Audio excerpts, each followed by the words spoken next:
کیا قرآن مقدس تجوید کے ساتھ پڑھنا لازمی اور ضروری ہے؟ وہ لوگ جو عمر رسیدہ ہو چکے ہیں اور قرآن پاک تجوید کے ساتھ پڑھنا نہیں جانتے، ان کے لیے کیا حکم ہے؟ السلام علیکم ورحمۃ اللہ وبرکاتہ۔ آپ دیکھ رہے ہیں مصباحی نیٹ ورک 91 اور میں آپ کا میزبان حافظ نذیر احمد نقشبندی مجددی۔ آج ہم اس موضوع پر بات کریں گے کہ کیا قرآن مقدس تجوید کے ساتھ پڑھنا لازمی اور ضروری ہے؟ وہ لوگ جو عمر رسیدہ ہو چکے ہیں اور قرآن پاک تجوید کے ساتھ پڑھنا نہیں جانتے، ان کے لیے کیا حکم ہے؟ اللہ رب العزت نے مقدس کتاب قرآن مجید میں ارشاد فرمایا وَرَتِّلِ الْقُرْآنَ تَرْتِيلًا کہ قرآن پاک کو خوب ٹھہر ٹھہر کر پڑھو۔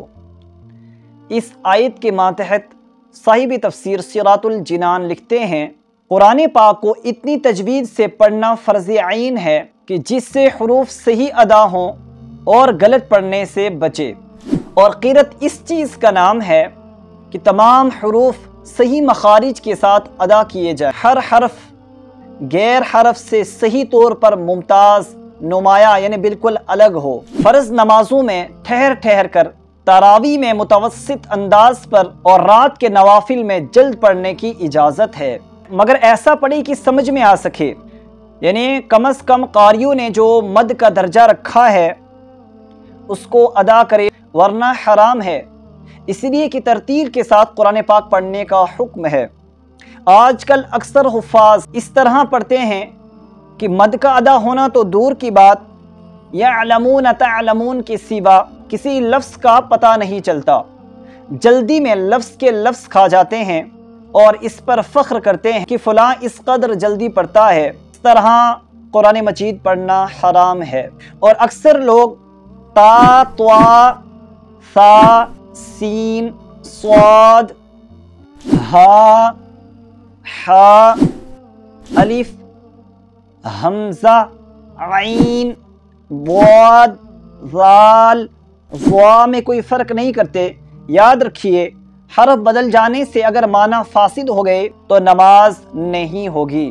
جو لوگ قرآن پاک صحیح پڑھنا نہیں جانتے ان کے لیے کیا حکم ہے؟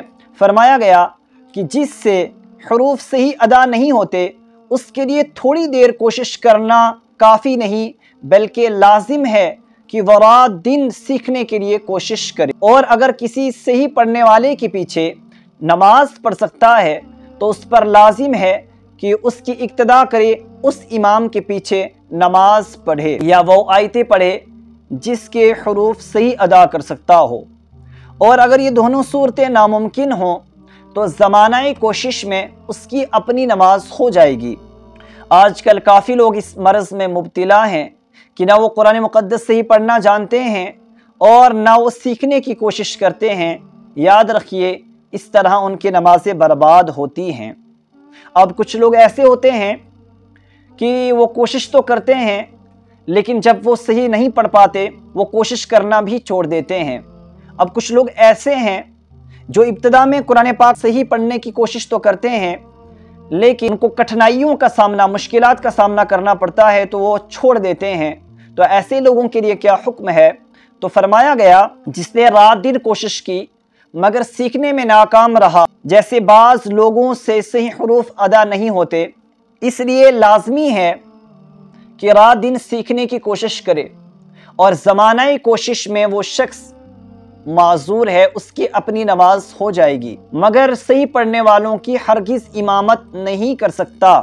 جو حروف اس کے اپنے غلط ہوں وہی اگر دوسروں کے بھی غلط ہوں تو ایسوں کی امامت کرنے میں کوئی حرج نہیں، ایسے لوگوں کی وہ امامت کر سکتا ہے، اور اگر کوشش بھی نہیں کرتا تو اس کی خود اپنی نماز نہیں ہوتی، دوسروں کی اس کے پیچھے کیا ہوگی؟ میرے دوستوں اور بزرگوں، واضح ہوا کہ قرآن پاک تجوید کے ساتھ پڑھنا نہایت لازمی اور ضروری ہے، فرض ہے۔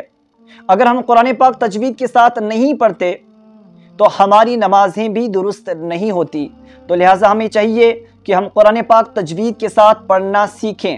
یہ ویڈیو دیکھ کر آپ یقیناً گھبرا گئے ہوں گے اور پریشان ہوں گے کہ ہم کس طرح قرآن مقدس درست پڑھنا سیکھیں، جبکہ ہم نوکری، کاروبار کی وجہ سے یا دیگر مصروفیات کی وجہ سے مدرسے کا رخ نہیں کر پاتے۔ تو پریشان ہونے کی ضرورت نہیں۔ ہم نے مدرسہ مصباح العلوم کی جانب سے آف لائن اور آن لائن کورسز کا آغاز کیا ہے، جس میں آپ نورانی قاعدہ، اسلام کی بنیادی باتیں، مسنون دعائیں اور روزمرہ پیش آنے والے مسائل بآسانی سیکھ سکتے ہیں۔ اور آپ کی آسانی کے لیے ہم نے مصباحی نیٹ ورک 91 کے نام سے ایک یوٹیوب چینل بھی بنایا ہے، جس میں تمام اسباق کی ویڈیوز اپلوڈ کی گئی ہیں، جس سے آپ بآسانی اپنے اسباق یاد کر سکتے ہیں۔ لہٰذا داخلے کے لیے اسکرین پر دیے گئے نمبرات پر رابطہ کریں اور قرآن مقدس سیکھ کر ان لوگوں میں اپنا شمار کرائیں جن کے متعلق آقا کریم صلی اللہ تعالیٰ علیہ وسلم نے فرمایا خیرکم من تعلم القرآن وعلمہ، کہ تم میں سے بہترین شخص وہ ہے کہ جو قرآن مقدس سیکھے اور سکھائے۔ اللہ رب العزت ہمیں دارین کی سعادتوں سے مالا مال فرمائے اور صحیح معنوں میں قرآن مقدس سیکھنے کی اور سکھانے کی ہمیں توفیق عطا فرمائے۔ السلام علیکم ورحمۃ اللہ۔